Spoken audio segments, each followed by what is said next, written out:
Hello students, आज हम लोग स्टार्ट करने वाले हैं स्टैंडर्ड 9th के मैथ्स 1 का chapter number 6 financial planning practice set number 6.1। Financial planning का मतलब क्या होता है, जितने भी पैसे जितना भी इनकम हमारे घर में आता है वो हम लोग कैसे स्पेंड करते हैं, कितना स्पेंड करते हैं, कितना हम लोग इन्वेस्ट करते हैं, कितना बचा के रखते हैं, मतलब सेविंग्स करते हैं, उसकी प्लानिंग करने को हम लोग फाइनेंशियल प्लानिंग बोलते हैं। Okay, so without wasting the time हम लोग स्टार्ट करते हैं फर्स्ट वाला sum. Okay, Alka spends 90% of the money that she receives every month and saves rupees 120. How much money does she get monthly? Okay, तो हम लोगों को क्या करने का है, अलका की इनकम ढूंढनी, मतलब वो महीने में कितना कमाती है वो हम लोगों को ढूंढना है। ओके, तो सबसे पहले समझो कि उन लोग ने बताया क्या है, जितना पैसा मिलता है ना उसका 90% वो स्पेंड कर देती है। मतलब मैं ना यहाँ पर आप लोगों को लिख के, सिर्फ एक्सप्लेनेशन के लिए आप लोगों को लिखना ज़रूरी नहीं है। एक्सपेंडिचर कितना करती है वो, 90% करती है, मतलब 90% खर्चा कर देती है। ओके, तो फिर वो बचाती कितना होगी, सेविंग कितना करती होगी, 10% करती होगी, है ना। 100% होता है, इसमें से 90% अगर वो स्पेंड कर देती है तो वो सेव कितना करती होगी, 10%। लेकिन यहाँ पे हम लोगों को सेविंग गिवन है, कितना गिवन है, ₹120। इसका मतलब क्या हुआ, वो जितना भी कमाती है उसका 10% वो सेव करती है। वो 10% 120 रुपया है, तो उसका टोटल कितना रहेगा वो हम लोग देख सकते हैं। ओके, तो पहले ना हम लोग क्या करने का, ऐसे केस में हम लोगों को इनकम पता नहीं है ना, तो हम लोग क्या करेंगे, let the income of Alka be ₹X। Okay, तो वो क्या करती है, X रुपया कमाती होगी। ओके, हम लोगों को क्या चीज़ मालूम है, परसेंटेज भी मालूम है, रुपीज़ भी मालूम है, किसका, सेविंग का ना। तो हम लोग उस हिसाब से क्या करेंगे, therefore saving is equal to 10% of X। Okay, total income का 10% उसका सेविंग है। लेकिन ये सेविंग का पैसा तो हम लोगों को पता है कितना है, 120। 10 और कभी भी परसेंटेज रहेगा ना तो परसेंटेज के ऊपर क्या लिखते हैं हम लोग, 100 लिखते हैं। Okay, into X। मैं हमेशा हर वीडियो में बताती हूँ कि जब ये लेफ्ट हैंड साइड पे रहता है तो ये 10/100 है, लेकिन जब ये ये राइट हैंड साइड पे है तो ये 10/100। अभी ये लेफ्ट हैंड साइड पे, मतलब ये अगर ये लेफ्ट से राइट या राइट से लेफ्ट होता है ना तो ये क्या हो जाएगा, ये 100/10 हो जाएगा। Okay, is equal to X। तो देखो ये 0 एंड ये 0 कैंसिल हो जाएगा, तो X इज इक्वल टू कितना हो जाएगा, 120 इंटू 10 कितना हो जाएगा, ₹1200। ओके, तो फिर हम लोग क्या लिखेंगे, अलका अर्न्स ₹1200 मंथली, मतलब उसकी हर महीने की कमाई कितनी है, 1200 रुपये है।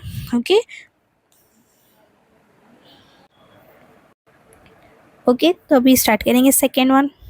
Sumit borrowed a capital of ₹50,000 to start his food product business. In the first year, he suffered a loss of 20%. He invested the remaining capital in a new sweet business and made a profit of 5%.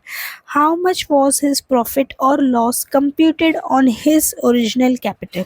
मतलब क्या है, मैं एक एक step करके आप लोगों को समझाती हूँ। पहले सुमित ने क्या किया,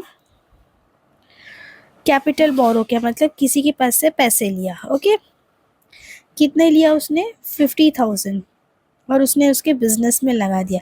पहले साल उसने किसका बिजनेस किया, फूड प्रोडक्ट का, मतलब कोई भी खाने पीने की चीज़ का उसने बिजनेस किया। उस पर उसको कितना लॉस हुआ, 20% का लॉस हो गया। ओके, तो चलो पहले हम लोग निकालते हैं लॉस कितना है उसका। Loss is equal to 20%। Okay, ये लॉस का क्या है, परसेंटेज। तो अमाउंट ऑफ लॉस निकाल लेते हैं।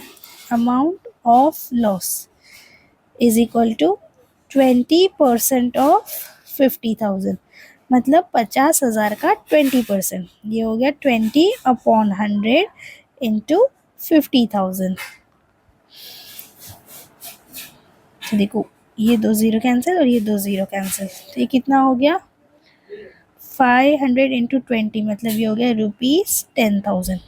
मतलब उसको कितने रुपए का लॉस हो गया, 10,000 रुपीज़ का लॉस हो गया। तो मतलब अभी इसके पास रिमेनिंग कैपिटल कितना रहेगा, कितना पैसा बचा अभी इसके पास, remaining capital is equal to original capital minus loss.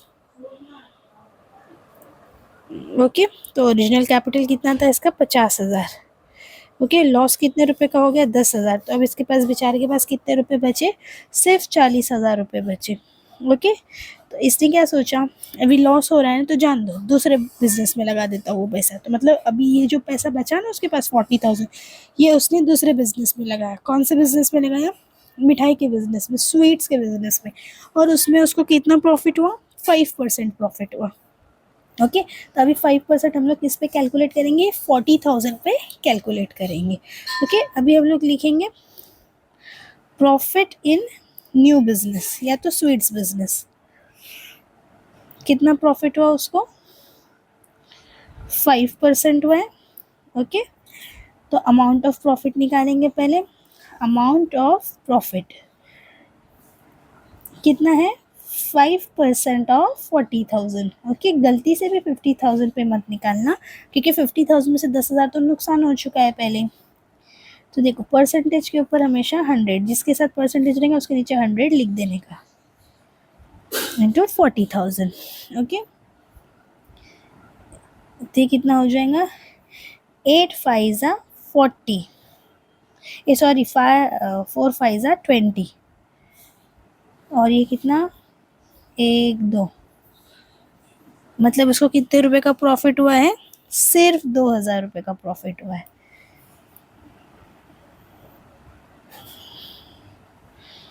Okay, तो अभी इसके पास कितना कैपिटल हो गया रहेगा, न्यू कैपिटल कितना हो गया रहेगा, पहले पुराना वाला कितना था, 40,000 था। इसमें से ये बिजनेस ने और 2,000 रुपये कमा के दिया, मतलब इसके पास कितना कैपिटल हो गया, 42,000 का। अभी ओवरऑल मुझे बताओ, 2 साल जो उसने बिजनेस किया उसमें उसको प्रॉफिट हुआ या लॉस हुआ। पहले साल 10,000 रुपये का लॉस हुआ था, है ना यहाँ पर, और सेकेंड ईयर में उसको 2,000 का प्रॉफिट हो गया। इन शॉर्ट उसको 8,000 रुपये का क्या हुआ है, 8,000 रुपये का उसको नुकसान ही हुआ है। ओके,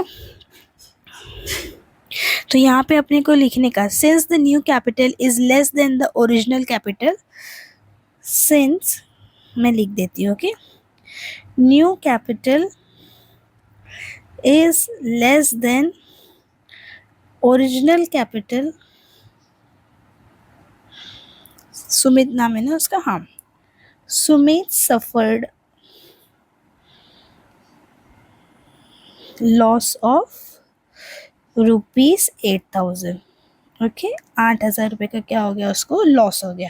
ओके, क्योंकि देखो 50,000 लगाया था, अभी उसके पास 42 है, तो कितना हो गया, उसको 8,000 रुपये का लॉस हो गया। अभी अपने को परसेंटेज ऑफ लॉस निकालने का है। Percentage of loss is equal to total loss upon original capital into 100। Total loss कितना था अपना, 8,000 रुपया, divided by 50,000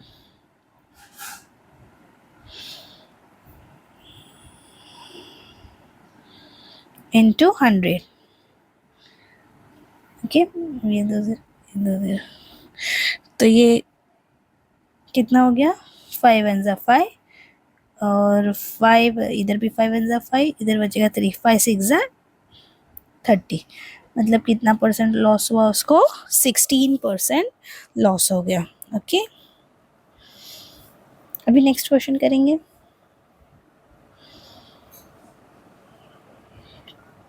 Nikhil spent 5% of his monthly income on his children's education, 14% in shares, deposited 3% in bank, and used 40% for his daily expenses. He was left with a balance of rupees 19,000. What was his income that month? Income नहीं पता है तो सीधा क्या करने का, let the income of Nikhil be X. Okay. अभी देखो इसने दो चीज़ें किया है, इन्वेस्टमेंट भी किया और एक्सपेंडिचर भी किया है।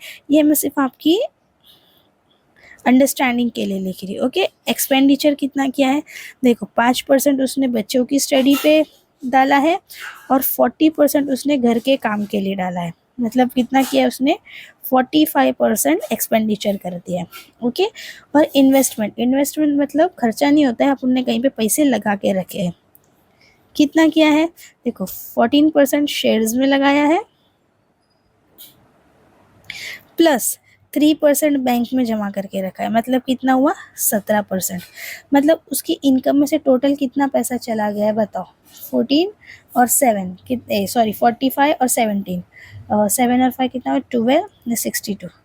मतलब 62% उसने यूज़ कर दिया। अगर हम लोग 100 में से 62% माइनस करेंगे तो बताओ कितना होगा, ये हो जाएगा 8 और ये हो जाएगा 3। मतलब उसकी सेविंग्स कितनी हुई है, सेविंग्स मतलब उसका पैसा कितना बचा है, 18% बचा रहेगा। ओके, तो हम लोग ये देखेंगे कि उसके पास कितना पैसा है।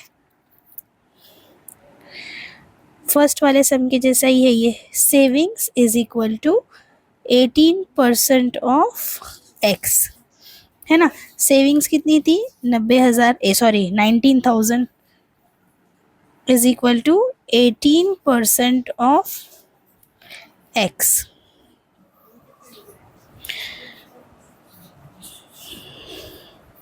तो ये हो जाएगा 19,000 into 100 upon 18 is equal to x.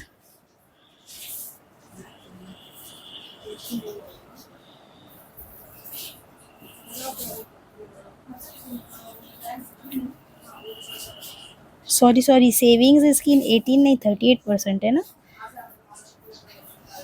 Okay, my mistake. Okay, 38 okay. ये 19 1 ज़ा 19, 19 2 ज़ा 38, 2 1 ज़ा 2 और 2 50 ज़ा 100। So x is equal to 50 into 1000 कितना हो जाएगा, ₹50,000। ओके, सॉरी हाँ, ये मैंने यहाँ पे 38 लिखा था और यहाँ पे मैंने गलती से 18% लिख दिया है। ओके, तो मतलब उसकी मंथली इनकम कितनी थी, 50,000। ओके, ओके, क्वेश्चन नंबर 4 है, mister Syed kept rupees 40,000 in a bank at 8% compound interest for 2 years। 40,000 रुपया बैंक में रखा था 8% पे कंपाउंड इंटरेस्ट पे। Okay, mister Fernandes invested 1,20,000 in mutual funds for 2 year. 1,20,000 उसने म्यूचुअल फंड में लगा दिया मिस्टर फर्नांडिस ने 2 साल के लिए। After 2 years mister Fernandes got 1,92,000। 2 साल के बाद उसको 1,92,000 मिला। तो किसका इन्वेस्टमेंट ज़्यादा प्रॉफिटेबल है। अभी देखो कंपाउंड इंटरेस्ट का फॉर्मूला हम लोगों को पता है ना। इसके लिए उसने हमको कंपाउंड इंटरेस्ट का फॉर्मूला मतलब अमाउंट नहीं दिया है, वो हमको फाइंड करना है। लेकिन म्यूचुअल फंड्स का फॉर्मूला हमको नहीं मालूम है। ओके, तो इसके लिए उसने म्यूचुअल फंड का अमाउंट बता दिया है। हम लोग देख के क्वेश्चन समझ जा रहे कि मतलब समझो 1 साल में उसको 2 साल में उसने 1,20,000 का कितना हो गया, 1,92,000। तो कितना हो गया, 72,000 का उसको प्रॉफिट हो गया है। अभी मिस्टर सैयद को कितना प्रॉफिट हुआ है ना, वो हम लोगों को कैलकुलेट करना पड़ेगा। ओके, तो उसके लिए पहले हम लोग क्या करेंगे, प्रिंसिपल अमाउंट कितना है, ₹40,000। वही हमारा सेम 8th स्टैंडर्ड वाला कंपाउंड इंटरेस्ट का फॉर्मूला। रेट ऑफ इंटरेस्ट कितना है, 8% है और एन कितना है, 2 years है। ओके, तो हम लोग अमाउंट निकाल लेते, P1 + R upon 100 in raise to n। ये हो गया 40,000, 1 + 8 upon 100 raise to n। Sorry, इसको 2 लिख देते हैं, 2 मालूम है तो फिर।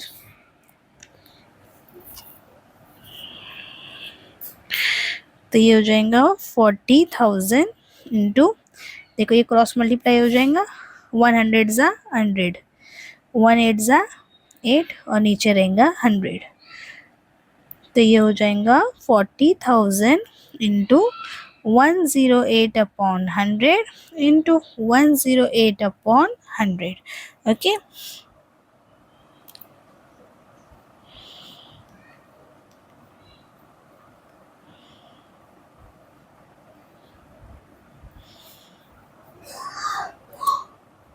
तो यहाँ हम लोग क्या करेंगे, 1 2 3 4 1 2 3 4 जीरोस कैंसिल कर देंगे. ओके.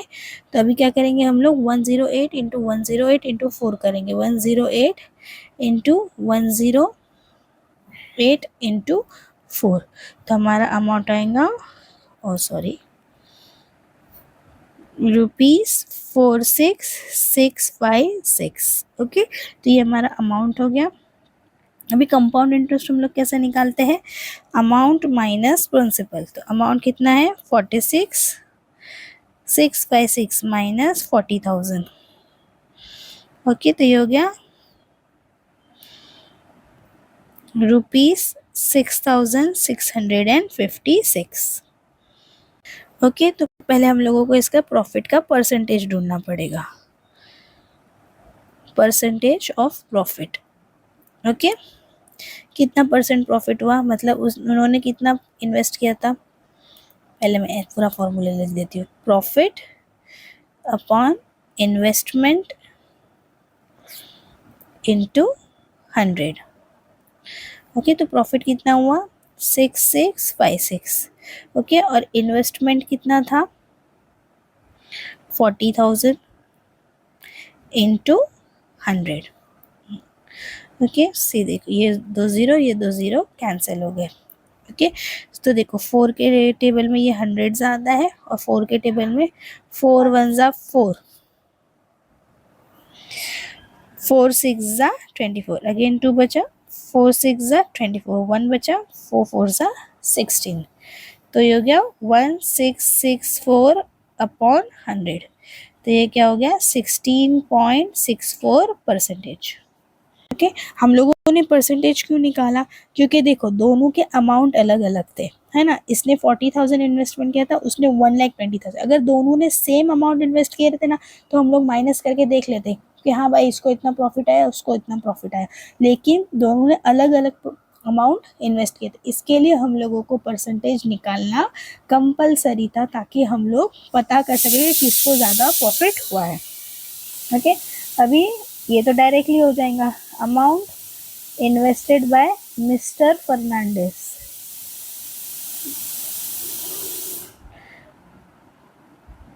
कितना था, ₹1,20,000, 1,20,000 इन्वेस्ट किया उन्होंने. ओके. फिर बाद में amount received by mister Fernandes कितना था, ₹1,92,000. देयरफॉर प्रॉफिट क्या हो जाएगा, profit is equal to amount invested minus amount received. Amount invested कितना था, ये सॉरी उल्टा लिखिए, amount received minus amount invested. Okay. Amount received कितना है, 1,92,000 माइनस 1,20,000. तो कितना हो गया, ₹72,000. ओके. 72,000 का प्रॉफिट हुआ था. अभी फिर से हम लोग परसेंटेज प्रॉफिट निकालेंगे. तो लिखेंगे प्रॉफिट अपॉन इन्वेस्टमेंट इंटू 100. तो प्रॉफिट कितना है, 72,000. इन्वेस्टमेंट कितना है, 1,20,000 इंटू 100. से कितने जीरोज हैं हमारे पास, 1 2 1 2 1 2 1 2. अभी 12 के टेबल में 72 का बता है, 12 1 12, 12 6 72, और ये 0 था. ओके. तो इनको कितना परसेंट हुआ, 60% प्रॉफिट हुआ. मिस्टर फर्नांडिस को 60% प्रॉफिट हुआ, मिस्टर सैयद को 16.6% ही प्रॉफिट हुआ था. तो किसको ज़्यादा प्रॉफिट हुआ है, therefore mister Fernandes investment turned out more profitable. Okay, मतलब किसको ज़्यादा प्रॉफिट हुआ? मिस्टर फर्नांडिस को। ओके, क्वेश्चन नंबर 5 भी फर्स्ट के जैसा ही है। Samira spend 90% of her income and donated 3% for socially useful causes. If she was left with rupees 1750 at the end of the month, what was her actual income? तो पहले ये लिखे कि हम लोग let the income of Samira be X. Okay, अभी देखो उसका एक्सपेंस कितना था, एक्सपेंस बोलेंगे एक्सपेंडिचर, ये मैं सिर्फ आपके अंडरस्टैंडिंग के लिए लिख रही हूँ, आपको ऐसे लिख के बताना ज़रूरी नहीं है। 90%। ओके, और फिर उसने क्या करी थी? और डोनेशन करी थी। कितना परसेंट? 3%। मतलब उसकी सेविंग्स कितनी है? सेविंग्स या तो पैसा left, money left with her, कितना हो जाएगा? देखो 93% चला गया, मतलब कितना परसेंट बचा? 7% बचा। ओके, अगेन वही करेंगे, saving is equal to 7% of X. मतलब ये टोटल इनकम एक्स था ना, तो एक्स में से 7% उसने सेव करी, वो कितना था? 1750 is equal to 7/100 into x. Therefore, x is equal to 1750 into 100 divided by 7. Okay, अभी 7 के टेबल में इसको डिवाइड करेंगे हम लोग। 7 1 7, 7 2 14। ओके, तो यहाँ पे कितना बचना चाहिए? 3 बचेगा। ओके, 7 5 35 और ये 0 था, तो ये होगा 250 इंटू 100। तो 250 इंटू 100 कितना होगा? पहले रुपीस लिख दूँ, रुपीस 250 एंड देन अगेन 00। तो ये कितना हो गया? रुपीस 25,000। मतलब समीरा की इनकम कितनी थी? रुपीस 25,000। ओके, होप आप लोगों को वीडियो समझ में आया होगा। वैसे ये चैप्टर बहुत ही इजी है, इसका फर्स्ट और थर्ड और फिफ्थ सम तो एकदम ही सेम टू सेम है। सेकेंड है और फोर्थ वाला ये थोड़ा सा डिफरेंट है, बाकी तो पूरा चैप्टर मतलब पूरे सम सेम ही है। और नेक्स्ट प्रैक्टिस सेट में भी सिर्फ 2 ही सम है। ओके, तो ये चैप्टर बहुत ही इजी है। और अगर आप लोगों को मेरा वीडियो अच्छा लगा हो तो वीडियो को लाइक करना, चैनल को सब्सक्राइब करना एंड अपने फ्रेंड्स के साथ शेयर करना। Thank you for watching.